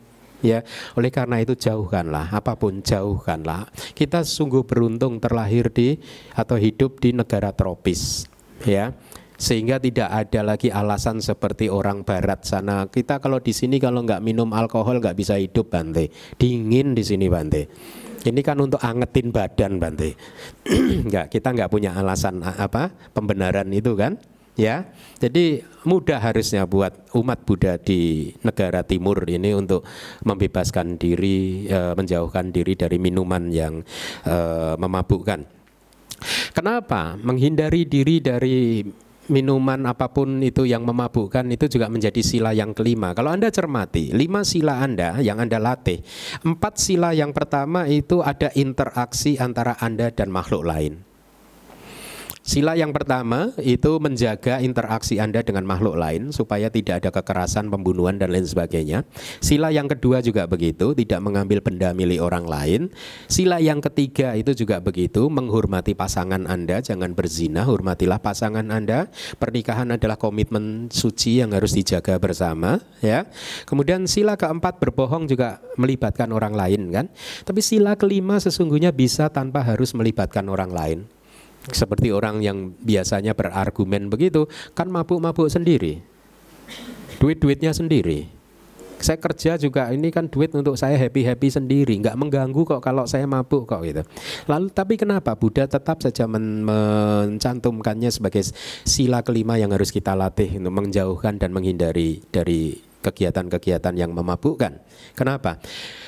Alasannya adalah yang pertama, pelanggaran sila yang kelima akan menjadi landasan untuk melanggar 4 sila yang lain. Benar tidak? Seorang yang mabuk akan bisa melakukan pembunuhan. Seorang yang tidak sadar karena dikendalikan oleh minuman keras atau narkoba bisa saja mencuri, bisa saja berzina, bisa saja berbohong. Lihat, mudah untuk melakukan 4 pelanggaran itu. Yang pertama, oleh karena itulah sila yang kelima ini juga ditetapkan oleh Buddha buat Anda semua untuk melatihnya. Jauhkanlah kita semua itu dari hal-hal yang bisa membuat kita kehilangan kesadaran, ya. Seseorang yang mabuk akan tercela di kehidupan kali ini tadi udah saya sampaikan, ya. Dan efek dari kecanduan dari mabuk itu kontradiksi dengan jalur pencerahan, ya, karena akan membuat kita semakin melekat gitu. Jadi demi orang lain sayangilah diri Anda sendiri. Kalau Anda belum bisa menyayangi diri Anda sendiri hanya semata-mata untuk diri Anda sendiri, Anda coba lihat, arahkan perhatian Anda kepada orang lain, kepada orang-orang yang mencintai Anda, kepada orang-orang yang Anda cintai. Ya, perhatikan mereka, ya. Tentu saja karena mereka adalah orang yang Anda cintai, Anda tidak ingin membuat mereka menderita, kan? Dengan merenungkan bahwa saya tidak ingin membuat orang-orang yang saya cintai menderita, maka biasanya komitmen untuk menjadi manusia yang baik akan mulai menguat. Ya, renungkanlah, kalau kita melakukan satu kesalahan, orang-orang yang kita cintai atau orang-orang yang mencintai kita pasti akan sedih. Ya, maka demi mereka, mari kita menjaga diri kita sendiri. Selanjutnya,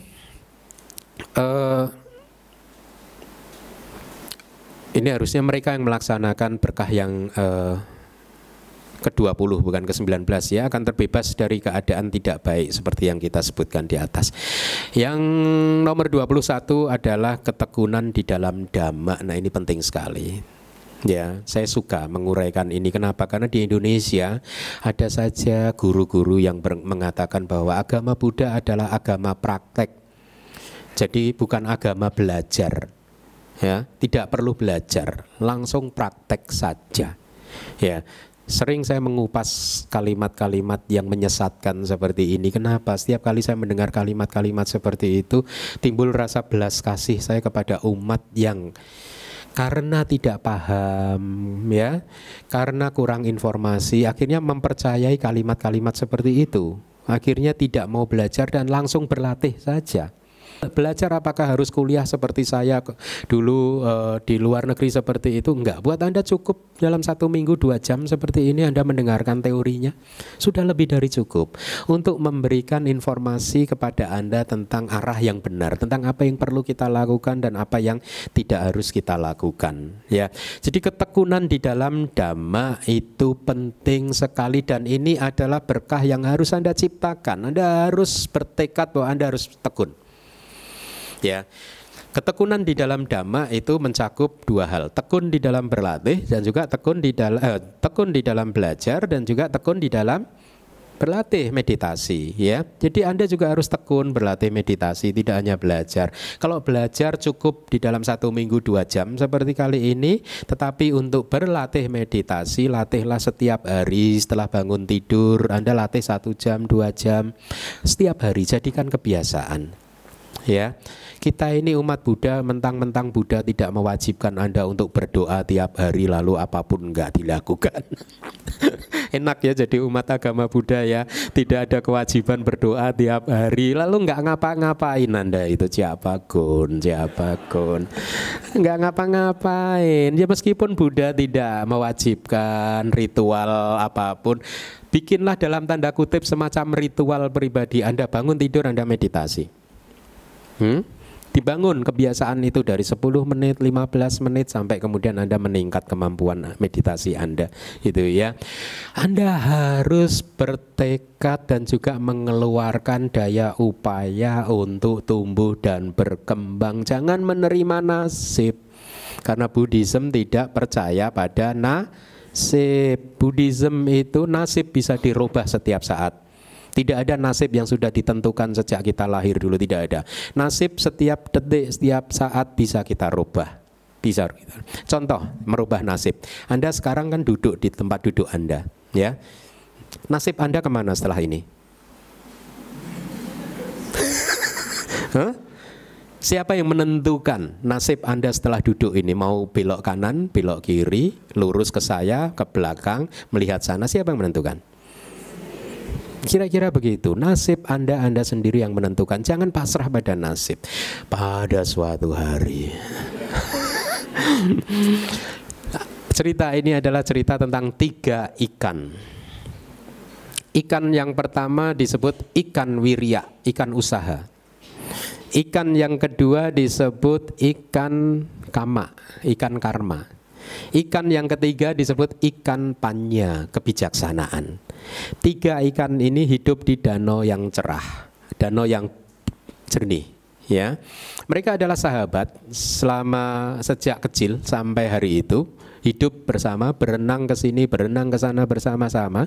Sampai pada suatu hari Minggu yang cerah, mereka bertiga melihat ada nelayan yang sedang berjalan mendekati mereka. Dan mereka tahu bahwa nelayan tersebut membawa jaring. Mereka juga tahu bahwa nelayan tersebut akan menangkap mereka. Nah, singkat cerita, 3 ikan tidak sempat berlari dan akhirnya mereka tertangkap di dalam jaring. Ya. Ikan yang pertama yang disebut ikan wirya, ikan usaha, adalah ikan yang usahanya itu kuat. Dia adalah orang yang tidak gampang menyerah dengan nasibnya. Maka melihat nasibnya sedang terperangkap dalam jaring nelayan, dia mengerahkan energi dan usahanya untuk merobek jaringnya. Dan singkat cerita, karena energinya itu berlebihan, jaring tersebut bisa dia robek, dan ikan yang bernama wirya atau usaha tadi akhirnya keluar dari jaringnya. Ikan yang kedua yang disebut ikan kebijaksanaan. Seseorang ikan yang terbiasa menggunakan kebijaksanaannya, terbiasa menggunakan pengetahuannya. Ada lubang yang besar di sana, akhirnya dia manfaatkan lubang itu untuk keluar dari jaring. Jadi ikan wirya dan ikan panya lolos dari jaring. Ikan ketiga yang terakhir yang disebut ikan karma. Ikan ini percaya pada karmanya sendiri. Semua ini kan semua makhluk katanya Bante Keminda kan lahir dari karma masing-masing. Setiap hari Minggu saya sudah ke DBS, mendengarkan pariyati, ikut kelas abhidhamma, ikut meditasi, ikut berdana ini berdana itu. Sila saya bagus, saya pasti akan aman, tentram dan damai. Jadi ikan karma akhirnya percaya pada nasibnya. Dia tidak menggunakan usaha untuk keluar dari jaring, tidak menggunakan kebijaksanaannya bahwa di sana ada lubang yang besar, akhirnya dia menunggu nasib. Dan singkat cerita, nasibnya benar-benar berubah. Tidak hidup di danau tapi hidup di restoran seafood sebelah sana itu. Jangan percaya pada nasib. Setiap saat kita harus berusaha dengan menggunakan kebijaksanaan kita terus-menerus melakukan karma baik. Dengan demikian kita menjadi seorang yang tekun di dalam dhamma, tekun untuk merubah kehidupan kita, tekun untuk tumbuh dan berkembang di dalam kehidupan ini. Nah, ketekunan itu mencakup 3 hal, yaitu usaha, perhatian penuh, dan kebijaksanaan. Ini yang harus Anda tumbuh dan kembangkan. Jadi usaha Anda juga harus Anda tumbuh dan kembangkan. Usaha itu jangan diartikan secara sempit sebagai bisnis Anda. Tapi usaha apapun, usaha untuk menjadi seseorang yang penuh cinta kasih, usaha untuk menjadi seseorang yang makin bijaksana, makin sabar, makin penuh belas kasih, dan seterusnya. Ketidaktekunan mencakup kecerobohan, tidak perhatian, teledor, suka menunda pekerjaan, tidak bersemangat, tidak tertarik di dalam dhamma, dan lain-lain. Ya. Nah, jadi kembali lagi dari apa yang saya sampaikan di awal. Tujuan dari kehidupan kita adalah untuk tumbuh dan berkembang. Ya, itu tujuan hidup kita. Ya. Tumbuh dan berkembang apanya? Tumbuh dan berkembang tabungan kita, deposito kita, rumah kita, mobil kita, bisnis kita, tidak. Walaupun itu adalah hal yang baik, tetapi sebenarnya semuanya itu hanyalah alat bantu saja, ya. Seperti pisau. Harta kekayaan Anda itu seperti pisau. Pisau itu bisa dipakai untuk hal yang baik, tapi bisa juga dipakai untuk hal yang tidak baik. Harta kekayaan Anda bisa Anda pakai untuk hal yang baik, tapi bisa juga dipakai untuk hal yang tidak baik. Ya, maka yang penting adalah pengetahuan tentang bagaimana menggunakan pisau, pengetahuan tentang bagaimana menggunakan harta kekayaan Anda, pengetahuan tentang bagaimana menggunakan kehidupan Anda semata-mata untuk mendukung latihan Anda, sehingga di dalam kehidupan Anda ini Anda akhirnya menjadi seseorang yang sabar, penuh cinta kasih, dan lain sebagainya. Ya, nah, tujuan dari kehidupan kita ini tumbuh dan berkembang. Anda harus hendaknya mempunyai sadda yang kuat, keyakinan yang kuat bahwa tujuan dari hidup ini adalah tumbuh dan berkembang, mempunyai keyakinan yang kuat bahwa kehidupan kita ini berulang-ulang, lahir mati, lahir mati, lahir mati, lahir mati, ya. Perjalanan kita untuk mencapai nibbana ini adalah perjalanan yang panjang. Oleh karena itu di dalam setiap kehidupan yang sudah kita ambil saat ini, hendaknya kita harus naik kelas. Jangan tinggal kelas, ya. Naik kelas karena nilai cinta kasih Anda naik. Nilai rapot kewelas asihan Anda naik, nilai rapot kebijaksanaan Anda naik. Ya. Untuk memberikan gambaran yang lebih jelas tentang betapa usaha kita di masa lalu telah membuat kehidupan kita ini menjadi berbeda-beda, saat ini lihatlah di dalam kehidupan ini, ya. Seperti halnya buah-buahan. Ada buah yang pahit, ya. Ada buah yang seperempat pahit. Ada buah yang setengah pahit, ada buah yang 3/4 pahit, ada buah yang pahit sekali, ada buah yang manis sekali, ada yang 3/4 manis, setengah manis, perempat manis, dan seterusnya. Kenapa kualitas buah berbeda-beda? Kualitas buah yang berbeda-beda ini sama persis dengan kualitas manusia yang ada di muka bumi ini berbeda-beda. Kenapa? Kenapa kualitas kita berbeda-beda? Ada yang cinta kasihnya nilainya 100, ada yang cinta kasihnya nilainya 70, ada yang hanya nilainya 50, ada yang 0, dan seterusnya. Yang membuat kita berbeda-beda adalah latihan-latihan kita di masa lalu berbeda. Kita di masa lalu telah melatih sedemikian rupa sehingga akhirnya kita menjadi seperti saat ini. Oleh karena itu, karena tujuan kita adalah merealisasi nibbana, di dalam merealisasi nibbana ini 10 parami harus kita sempurnakan, ya. Kualitas-kualitas hati yang positif ini harus kita sempurnakan. Maka mumpung saat ini kita terlahir sebagai manusia, ingat, kelahiran kita sebagai manusia bukan kelahiran yang selama-lamanya. Cepat atau lambat kita semua harus keluar dari kelahiran ini, cepat atau lambat. Dan untuk bisa keluar tidak ada yang bisa tahu, ada yang tahu kapan kita harus meninggalkan kehidupan kita kali ini. Tidak harus tua. Banyak orang muda yang mati, banyak orang yang sehat hari ini tiba-tiba mati. Ya, dengan memberikan senantiasa merenungkan hal-hal seperti ini, akhirnya akan muncul komitmen bahwa saya tidak akan menyia-nyiakan kehidupan saya kali ini. Saya akan memanfaatkan kehidupan saya kali ini untuk tumbuh dan berkembang. Tumbuh dan berkembang kualitas spiritual saya, sehingga perjalanan saya saat ini terlahir sebagai manusia itu adalah perjalanan yang menguntungkan buat saya, dan kemudian harapannya saya akan terus bisa melanjutkan perjalanan yang baik ini di kehidupan yang berikutnya. Karena kalau kita saat ini terbiasa berbuat baik, ya, maka kehidupan depan pun kalau dia berbuah pasti kita akan mendapatkan kehidupan yang baik, ya. Nah, jadi kembali lagi, ibaratnya buah yang berbeda-beda, maka manusia pun juga berbeda-beda. Kenapa manusia berbeda-beda? Karena akumulasi perbuatan kita yang berbeda-beda. Sifat kita masing-masing itu sesungguhnya adalah kumpulan dari kebiasaan-kebiasaan kita. Kalau Anda yang terbiasa melakukan sesuatu dengan didorong oleh cinta kasih, maka Anda adalah dikenal oleh orang sebagai seseorang yang penuh cinta kasih. Kalau Anda adalah seseorang yang terbiasa melakukan sesuatu didorong oleh kemurahan hati, maka Anda akan dikenal oleh teman Anda sebagai seseorang yang murah hati. Kalau Anda adalah seseorang yang terbiasa melakukan sesuatu dengan kebijaksanaan Anda, maka Anda akan dikenal sebagai orang yang bijaksana oleh lingkungan Anda. Demikian pula sebaliknya. Kalau seseorang itu sering melakukan sesuatu dengan didorong oleh kemarahan, kebencian, maka orang lain akan mengenal dia sebagai seorang yang penuh dengan kemarahan dan kebencian. Jadi sifat kita masing-masing ini yang berbeda-beda ini sesungguhnya adalah kumpulan dari perilaku-perilaku kita sendiri. Kumpulan dari apa yang sudah kita lakukan di masa lalu akhirnya menciptakan kita menjadi saat ini.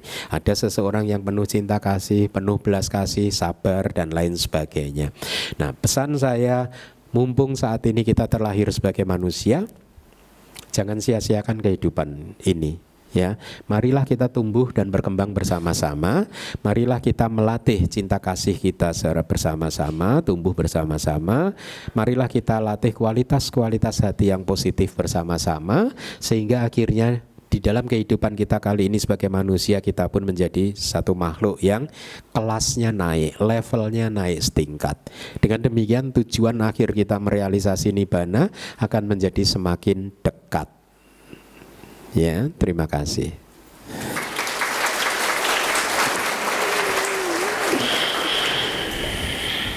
Budaya Bante. Oh ya. Saya mau nanya, pelimpahan jasa itu bisa gak diberikan kepada orang yang masih hidup? Kedua, apa pengertian di dalam Buddhism alam di bawah sadar? Terus ketiga, di dalam Heart Sutra Avalokitesvara itu ada dikatakan kosong adalah isi, isi adalah kosong. Tolong dijelaskan. Terima kasih. Baik, pertanyaannya ada 3 ya. Yang pertama adalah tentang pelimpahan jasa apakah bisa diberikan kepada orang yang masih hidup. Tidak bisa. Tidak bisa. Lalu kenapa kita sering melakukan pelimpahan jasa buat orang yang sakit? Ya nggak tahu. Siapa yang ngajarin?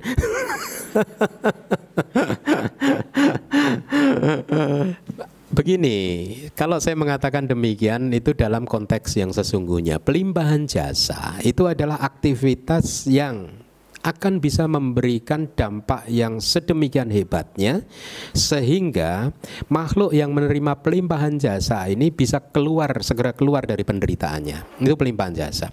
Nah, di dalam Buddhism, pelimpahan jasa ini hanya berlaku makhluk yang bisa menerima pelimpahan jasa itu adalah makhluk peta. Ya, tetapi juga dari semua alam peta itu tidak semua makhluk peta bisa menerima pelimpahan jasa. Ya, jadi ibaratnya negara peta ini adalah satu negara gitu. Ada satu provinsi yang disebut provinsi para datu upajiwika peta. Jadi alam hantu kelaparan, provinsi alam hantu kelaparan, di mana para makhluk yang hidup di sana, hidupnya itu tergantung dari pemberian orang lain. Jadi dikatakan kalau ada familinya yang ingat kepada dia memberikan pelimpahan jasa, kalau yang didanakan oleh familinya itu katakanlah makanan kepada anggota sangga, kemudian dia melakukan pelimpahan jasa, kalau dia bisa menerima maka dia akan menerima makanan surgawi. Kalau minuman yang dia danakan dia akan menerima minuman surgawi dan lain sebagainya. Di sana tidak ada mata pencaharian apapun ya, tidak ada pertanian, tidak ada pengrajin-kerajinan apapun di sana tidak ada. Mereka hanya menunggu kemurahan hati dari para familinya untuk mengirimkan atau melakukan pelimpahan jasa kebajikan kepada mereka. Kalau tidak ada familinya yang ingat kepada mereka, maka kehidupan mereka akan jadi kehidupan yang penuh penderitaan, karena mereka tidak bisa mencari makan, minum, baju dan lain-lain dengan ini sendiri, tidak bisa. Ya, oleh karena itu di alam tersebut ada peta yang hidupnya sangat susah, tapi ada juga peta yang hidupnya seperti hidup tinggal di istana. Kenapa? Karena Anda mengirim istana kertas yang dibakar-bakar itu, ada iPhone-nya gitu. Apakah begitu? Enggak juga. Kalau Anda apa yang Anda kirim itulah yang akan Anda terima. Nah, apa yang Anda kirimkan itulah yang akan mereka terima. Gitu, kira-kira seperti itu. Ya, kalau mengirimnya makanan beneran mereka akan menerima makanan surgawi. Kalau menerimanya rumah-rumahan kertas, mereka akan menerima rumah kertas surgawi juga. Percuma juga di sana buat mainan. Saya tidak sedang mengkritik tradisi Anda gitu, tapi memang itu tidak diajarkan oleh Buddha. Ya, mengirimkan rumah-rumahan kertas, iPhone kertas atau apa itu tidak diajarkan oleh Buddha. Yang diajarkan adalah segera lakukan kebajikan apapun itu juga. Itu syarat pertama, kita harus melakukan kebajikan. Baru setelah itu Anda buka hati Anda dedikasikan, Anda persembahkan kebajikan tersebut demi kebahagiaan makhluk tersebut, family yang ada di alam tersebut. Jadi tidak semua peta bisa menerima pelimpahan jasa kebajikan kita. Ya, lalu pertanyaannya adalah apakah manusia yang masih hidup bisa menerima manfaat yang seperti itu? Itu tadi yang saya katakan tidak bisa. Tidak bisa. Lalu kenapa kita sering diajarkan oleh guru-guru kita? Nah, itu tadi saya tidak tahu. Tetapi manfaat tetap saja ada, mungkin secara psikologis. Ya, saudara Anda yang masih hidup begitu tahu bahwa saya melakukan kebajikan buat Anda, maka dia akan secara psikologis merasa happy sedikit, hanya sebatas itu. Itu pun kalau dia bisa happy. Kalau nggak bisa, ya nggak bisa. Pelimpahan jasa adalah perbuatan yang Anda lakukan yang pasti akan membuat kebajikan Anda meningkat. Jadi artinya yang mendapat manfaat pertama adalah Anda sendiri. Makhluk lain yang di alam peta bisa mendapat atau tidak, ada dua kemungkinan, bisa mendapat, bisa juga tidak. Makhluk di alam manusia tadi bisa mendapat kemungkinan atau tidak, dalam konteks hanya manfaat psikologis bisa dapat, bisa tidak. Tapi Anda sendiri yang sudah pasti mendapatkannya. Karena pada hakikatnya pelimpahan jasa itu adalah karma baik. Melimpahkan jasa itu adalah kebajikan. Jadi lakukanlah terus kebajikan. Ya.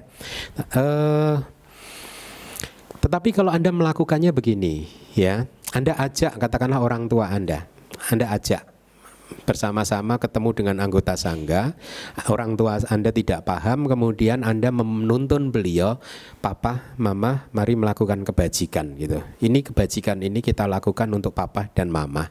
Kalau dia ikut dengan pada saat aktivitas melakukan kebajikan itu, maka dia sedang menimbun karma baik.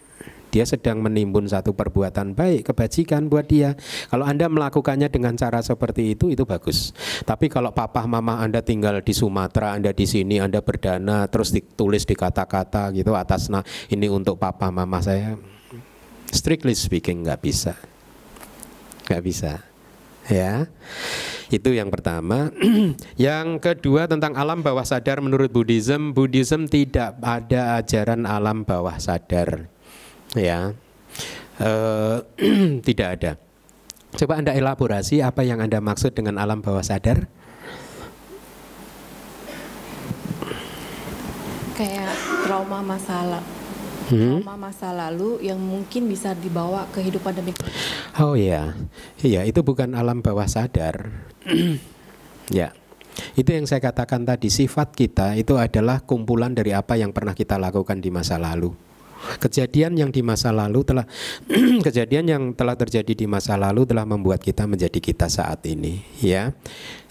Jadi apapun itu, makanya sebagai orang tua juga kita harus hati-hati, jangan sampai memberikan trauma kepada anak kecil, anak-anak Anda, karena usia mereka masih muda seperti itu biasanya lebih membekas sehingga akan terbawa sampai mereka dewasa nanti gitu. Itu yang Anda istilahkan dengan trauma gitu ya. Jadi itu bukan dari alam bawah sadar ya. Pada saat seorang anak katakanlah dia terbiasa menangis, berarti kan hatinya terbiasa tergores. Kalau dia terbiasa menangis, hatinya terbiasa tergores, kebiasaan dia menangis tadi akan kebawa terus. Sehingga akhirnya seperti pegas, dia kalau menghadapi situasi tertentu, dia akan cenderung bereaksi seperti kebiasaan dia. Ya, jadi trauma masa lalu akan bisa muncul dan kebawa terus karena pernah terjadi di masa lalu, sehingga menjadi pendukung munculnya sifat perilaku sampai hari ini gitu. Apakah itu tidak bisa diobati? Bisa ya. Kita semua ini sebenarnya punya trauma kan ya. Traumanya itu akhirnya menghasilkan keserakahan, kemarahan, kebencian ya, kilesa-kilesa kita ya. Kilesa ini semua itu muncul dari trauma-trauma kita di masa lalu ya, yang belum berhasil kita bersihkan sampai hari ini, tetapi kita kan sedang berjuang untuk membersihkan trauma-trauma itu. Ya, membersihkan kilesa-kilesa tersebut. Jadi bisa dibersihkan trauma. Tentang Heart Sutra kosong isi, karena saya adalah Bhikkhu Theravada, tidak begitu paham tentang sutra-sutra Mahayana. Saya sedikit mengerti sutra Mahayana ini karena ini sutra terkenal kan ya. Tetapi saya merasa tidak berada dalam otoritas ya. Bukan wilayah saya untuk menjawab, jadi saya memilih tidak menjawab. Gitu ya. Saya Theravada. Baik, terima kasih. Terima kasih. Selanjutnya, nama Udaya Bante. Gini Bante, yang sudah saya dengar gitu Bante ya, dikatakan bahwa itu karma itu dibuat bukan oleh orang atau makhluk gimana ya Bante ya. Bahwa karma itu dibuat oleh cita, kalau nggak salah itu Bante yang telah saya dengar gitu ya. Maksud saya gini Bante, cita itu kenapa bisa melakukan karma dan kenapa cita itu bisa mendorong melakukan karma, dan kalau memang cita itu membuat suatu perbuatan dan kan didorong oleh karma, terus kenapa dan kapan kita akan mengakhirinya gitu Bante. Jadi akan terus menerus nyambung menerus gitu Bante. Mohon penjelasan Bante. Terima kasih. Ya, bagus juga ini. Karma itu dilakukan oleh cetana. Yang berbuat karma itu cetana, kehendak. Itu karma, bukan Anda. Itu kabar baik kan? Iya kan? Jadi Anda harus selamat nih, Anda nggak pernah melakukan karma. Yang melakukan karma adalah cetana, kehendak. Lalu pertanyaannya, tetapi kenapa saya menderita? Anda sih kepo sih. Yang melakukan orang lain Anda ambil. Yang melakukan cetana kenapa yang menderita Anda? Makanya tadi saya katakan ini bagus ini. Nah, sekarang penjelasannya begini. Karma itu adalah perbuatan yang disertai oleh kehendak, ya. Jadi yang disebut karma kehendaknya, bukan perbuatannya, ya. Kehendak yang mendorong perbuatan, ya. Dari kehendak akhirnya muncul perbuatan melalui ucapan. Entah kita berkata-kata yang baik atau berkata-kata tidak baik. Dari kehendak akhirnya muncul perbuatan melalui tangan tubuh yang baik maupun yang tidak baik. Dari kehendak akhirnya muncul pikiran yang baik atau pikiran yang tidak baik, ya. Nah, aktivitas mental kita itu kan aktivitas mental itu, aktivitas batin itu sesungguhnya tidak hanya kehendak tadi. Ada banyak sekali, misalkan perasaan, ya. Perasaan itu misalkan Anda sedang merasakan bahagia, perasaan tidak bahagia atau seterusnya, atau perasaan netral, itu juga aktivitas mental. Atau pada saat ada misalkan Anda sedang berpikir tentang sesuatu, persepsi Anda mempersepsikan bahwa ini adalah merah, hijau, kuning, bantai keminda dan lain sebagainya, itu juga aktivitas mental yang sama dengan kehendak tadi juga, sama-sama aktivitas mental. Tetapi yang membedakan kehendak dengan aktivitas mental yang lain adalah kalau aktivitas mental yang lain seperti perasaan Anda, seperti aktivitas mental yang lain selain kehendak, itu pada saat dia lenyap, dia benar-benar lenyap, tidak akan mempunyai potensi atau kekuatan untuk membuahkan hasil. Nah, tetapi yang disebut kehendak, pada saat kehendak tadi sudah lewat, dia itu meninggalkan jejak. Dia meninggalkan kekuatan, kecenderungan untuk berbuah. Nah, ya. Jadi semua aktivitas Anda, kehendak yang mendorong aktivitas Anda pada saat itu sudah terjadi, sudah lewat, sudah terjadi. Dia bukannya lenyap begitu saja, tapi dia ada satu energi di dalam batin kita yang mempunyai kekuatan untuk berbuah nanti satu saat. Nah, buahnya apa? Buahnya sesuai dengan kualitas dari kehendak tadi. Kalau kehendaknya tadi itu adalah kehendak yang baik, penuh kemurahan hati, penuh cinta kasih, maka efeknya adalah kebahagiaan. Kalau kehendak tadi kualitasnya itu tidak baik, kikir, pelit, penuh kebencian, maka efeknya adalah kesulitan, penderitaan dan lain sebagainya gitu. Ya. Nah, itu adalah hukum alamnya. Ya, seperti api itu adalah panas, es adalah dingin. Tangan kita nempel ke api panas, tangan kita menempel ke es dingin. Hukumnya sudah seperti itu. Tetapi kemudian yang menjadi masalah adalah ego kita masing-masing mendefinisikan, menganggap bahwa yang kepanasan adalah saya, yang kedinginan adalah saya. Hah? Kalau kita cukup mengidentifikasikan ini hanya panas atau dingin, maka hidup kita akan segera merealisasi nibbana. Nah, kenapa kita kemudian terlalu personal mengambil pengalaman panas dan dingin ini sebagai saya, pengalaman saya? Karena kita sejak awal dari kelahiran kita yang dulu-dulu kita udah salah, persepsi kita udah salah, menganggap ini adalah kehidupan saya. Ya, nah tujuan dari latihan Buddhis adalah sebenarnya merealisasi bahwa ini bukan saya ini, tidak ada saya gitu. Yang panas itu ya panas, yang dingin ya dingin gitu. Itu tujuan dari latihan. Kalau kita semua sudah bisa begitu bahwa yang panas adalah panas, yang dingin adalah dingin, bukan panas saya atau saya kepanasan, saya kedinginan, ini hanya panas, ini hanya dingin. Kalau bisa begitu maka kita tercerahkan. Jadi ini memang hukumnya begitu saja, bahwa karma itu yang dilakukan oleh kehendak dan dia mempunyai kekuatan untuk berbuah, menghasilkan efek sesuai dengan kualitas dari kehendaknya tadi gitu.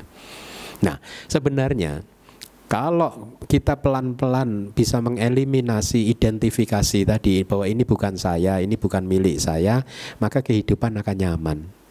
Kehidupan akan tentram, damai dan bahagia. Paham penjelasan Abhidhamma ini? Yang lain nggak paham atau nggak paham sekali? Hah? Oke, pertanyaan yang lain? Bante, saya tanya lagi boleh Bante? Boleh, boleh. Ini Bante, saya mengikuti ceramah itu nonton YouTube Bante selama ini tentang Abhidhamma. Di awal di bab pengenalan itu kata-kata pujian Bante ya. Di situ Bante ada bilang Buddha itu adalah yang puah lah gitu ya, yang punya maha oke, maha oke, khusus gitu Bante ya, lain pada yang lain, ya, suci gitu Bante. Terus Bante bilang bahwa tuh, jadi orang tanya apa beda Buddha dengan Tuhan Bante? Bante bilang mau jelasan, tapi sampai sekarang saya belum dapat Bante jawaban itu Bante. Saya di situ jelaskan enggak? Iya, belum enggak Bante. Oh. Kalau Bante bilang nanti akan diterangkan, tapi saya belum ketemu Bante. Mohon jawaban Bante. Karena ini direkam, maka saya harus menjawab dengan baik. Kalau direkam, kalau tidak direkam, jawaban saya jauh lebih baik.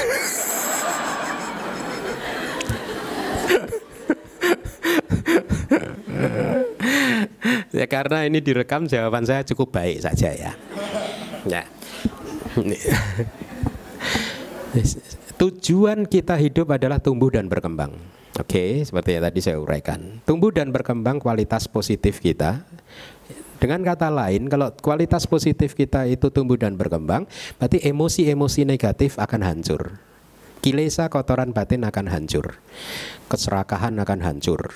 Hati kita akan bebas dari keserakahan, kekikiran, pelit, kemarahan, kebencian, dan lain sebagainya. Emosi negatif akan lenyap dari hati kita. Itu tujuan latihan kita. Nah, untuk bisa mencapai keadaan hati yang murni seperti itu, yang suci seperti itu, bebas dari emosi-emosi yang negatif, yang Anda butuhkan hanyalah jalan mulia berunsur 8. Pandangan benar, pikiran benar, dan lain sebagainya.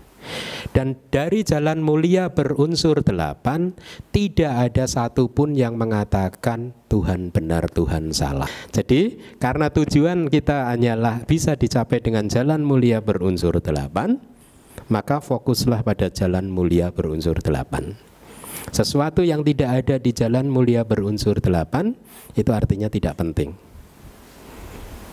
Paham? Kalau Anda ingin dapat penjelasan nanti.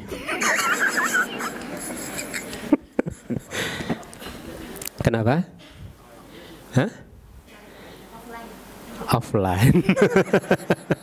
Berarti Anda udah paham.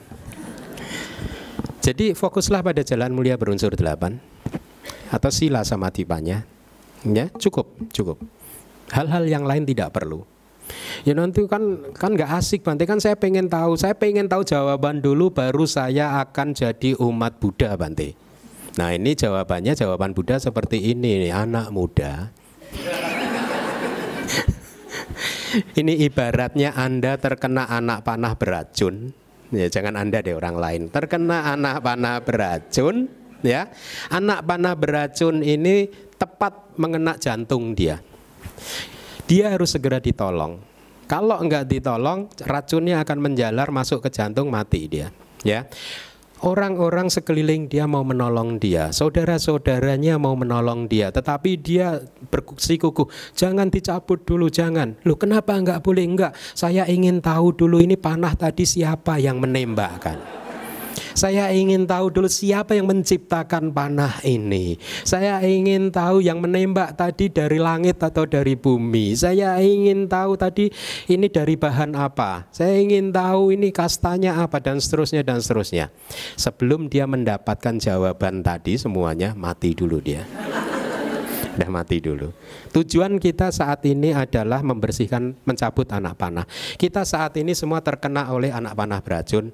Anak panah beracun keserakahan kita, kesombongan kita, kemarahan kita, kebencian kita, kekikiran kita, kegelisahan kita, kemudian penyesalan kita, keraguan-raguan kita. Semua emosi-emosi negatif itu adalah anak panah beracun yang bisa kita tarik saat ini juga tanpa harus menunggu pertanyaan Anda saya jawab. Kalau Anda menunggu, saya nggak mau belajar Abhidhamma sebelum pertanyaan itu tadi dijawab, ya sudah.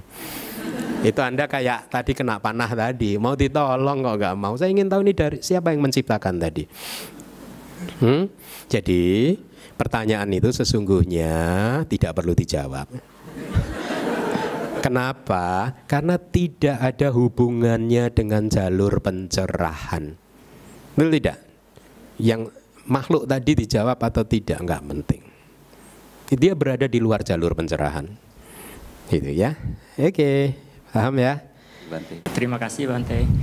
Kalau saya nggak salah ingat di kelas Abhidhamma ada menceritakan tentang akusala cita, di mana kalau kita menangis itu termasuk akusala cita. Nah, seandainya kalau kita mengenang kebaikan orang tua, terus kita menangis, bukankah pada saat kita mengenang kebaikan orang tua kita juga meningkatkan bakti kepada orang tua? Mohon penjelasannya, Bante. Ya, kemarin saya berbicara tentang ini, saya rasa dengan siapa ya, Aling atau siapa itu, menangis. Menangis itu bukan tradisi Buddhis. Menangis itu didorong oleh pikiran yang tidak baik. Pikiran yang tidak baik itu bisa muncul dari kemelekatan kita kepada diri kita sendiri, kemelekatan terhadap orang lain, ya. Menangis juga bisa didorong oleh akar-akar tidak baik yang lain, misalkan kemarahan dan lain sebagainya. Jadi intinya menangis itu bukanlah tradisi Buddhis, karena menangis itu muncul dari pikiran atau hati yang tercemari oleh kotoran batin. Ya, nah mari kita analisa. Gitu. Kalau katakanlah Anda tadi menangisi orang tua Anda, mengingat orang tua Anda dan kemudian Anda menangis kan? Bukankah itu bakti kepada orang tua kita, Bante? Mari kita analisa pelan-pelan. Pada saat Anda mengingat orang tua Anda dan kemudian Anda menangis, Anda sesungguhnya sedang menangisi orang tua Anda atau Anda sedang menangisi diri Anda sendiri? Hah? Anda tidak menangisi orang tua Anda tidak sedih dengan nasib orang tua Anda yang saat ini mungkin, maaf ya, ini tadi dengan berkaitan dengan orang tua Anda begitu ya? Maaf, orang tua Anda masih? Udah meninggal, Pak. Oh, baik. Pada saat Anda menangisi orang tua Anda yang sudah meninggal, maaf ya, ini hanya for the sake of story ya, untuk memperluas cakrawala pandang kita, kebijaksanaan kita. Mari kita renungkan, apakah Anda pada saat itu sedang sedih menangisi nasib orang tua Anda, atau Anda sedang sedih menangisi nasib Anda sendiri yang Anda ingin berada di dekat mereka, tetapi Anda tahu saat ini sudah tidak mungkin lagi? Mana yang benar? Anda sedang meratapi nasib Anda sendiri, atau Anda sedang menangisi sedih dengan nasib orang tua Anda? Yang jawaban yang benar adalah Anda sedang meratapi nasib Anda sendiri. Anda ingin dekat-dekat dengan mereka, Anda ingin mendapatkan belayan kasih sayang dari mereka seperti yang biasa mereka lakukan pada saat mereka masih hidup. Tetapi Anda tahu saat ini Anda tidak bisa mendapatkannya lagi dari mereka, karena Anda sudah tidak bisa mendapatkan rasa aman, dilindungi oleh mereka, kasih sayang mereka sudah tidak bisa Anda dapatkan. Maka itulah kenapa Anda menangis. Anda menangisi kepergian mereka, bukan menangisi kesulitan mereka. Katakanlah mereka sedang berada dalam kesulitan. Jadi fokusnya adalah ke Anda sendiri, maaf, tetapi bukan ke orang tuanya. Maaf, paham maksud saya? Ya, dan inilah mengapa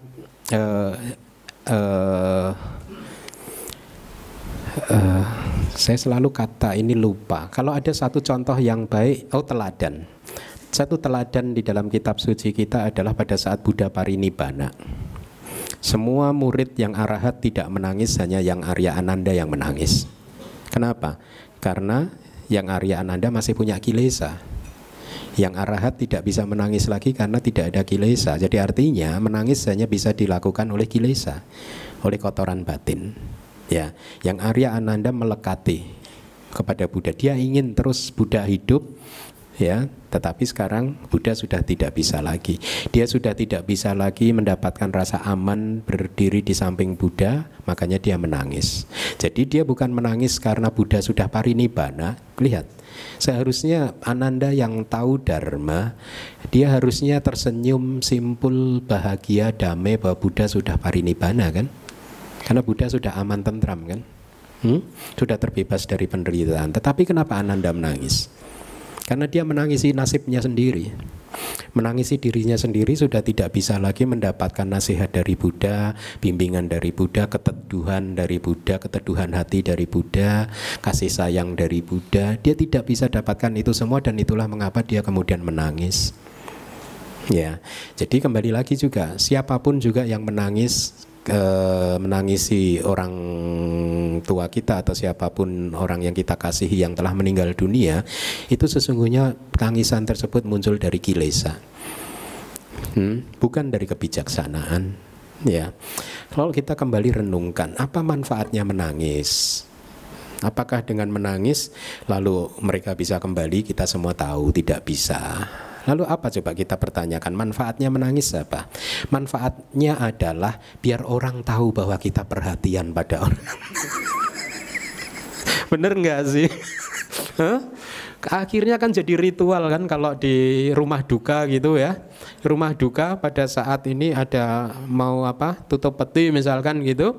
Semua orang melihat gitu, pada berlomba-lomba menangis. Ini sebenarnya karena biar nggak dikata-katain jelek sama yang lain gitu. Mosok nggak nangis sih orang ini. Nah gitu kan, akhirnya dinangis-nangisin gitu aja. Itu manfaatnya, tidak dicela oleh komunitas. Tidak ada manfaat yang positif. Kemudian kalau Anda mengatakan bukankah itu adalah rasa bakti, bakti tidak ditunjukkan dengan rasa tangis. Bakti ditunjukkan dengan menjaga tradisi mereka, memanfaatkan warisan mereka dengan baik, dijaga, diteruskan, gitu. Kemudian menjaga keharmonisan di antara semua yang ditinggalkannya, gitu. Atau kalau beliau punya ajaran, menjalankan ajaran-ajarannya seperti kita menjalankan ajaran Buddha. Kan Buddha juga pernah kan di satu sutta juga mengatakan kan,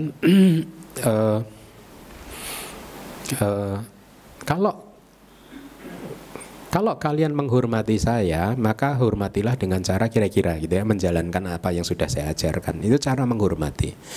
Apa yang kalian butuhkan dari tubuh ini kan, Buddha kira-kira begitu kan. Menghormati tubuh ini kan tidak ada manfaatnya. Menghormati yang benar adalah jalani apa yang sudah saya ajarkan gitu. Jadi itu cara berbakti kepada orang tua. Menjaga nama baik mereka. Tidak menceritakan, semua orang punya kelemahan, tidak menceritakan kelemahan mereka, tidak menceritakan kejelekan mereka, menceritakan hal-hal yang baik. Anda tahu nggak ciri definisi orang yang baik dan orang yang tidak baik yang diajarkan oleh Buddha? Sappurisa dan asappurisa. Seseorang yang baik adalah cirinya dua.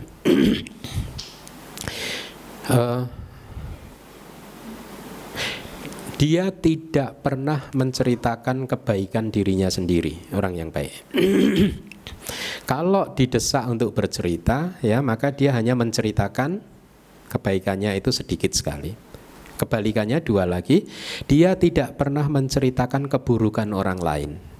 Kalau didesak, dipaksa untuk bercerita, dia hanya akan menceritakan keburukan orang lain sedikit saja. Itu definisi orang baik, ciri orang baik.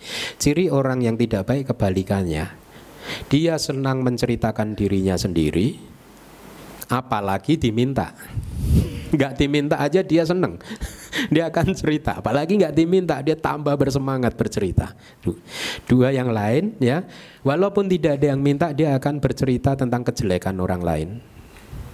Nggak ada yang minta, ini dia tetap aja bercerita, si A ya, si B ya, si C ya, jadi nyinyir gitu, menceritakan keburukan orang lain. Padahal nggak ada yang minta, apalagi diminta, ditambah-tambahin, kasih bumbu ini, bumbu itu, sedap lah. Ya, jadi itu cara kita berbakti kepada orang yang sudah meninggal. Ya, menjaga nama baik mereka, ya tidak menceritakan aib mereka, misalkan ada aib. Begitu, tidak dengan menangis. Menangis adalah cara untuk menunjukkan bakti kepada diri sendiri. Bukan bakti. Terlalu cinta dengan diri sendiri. Melekat kepada diri sendiri. Itu ya. Oke. Ya, Cukup? terima kasih. Cukup, Bante.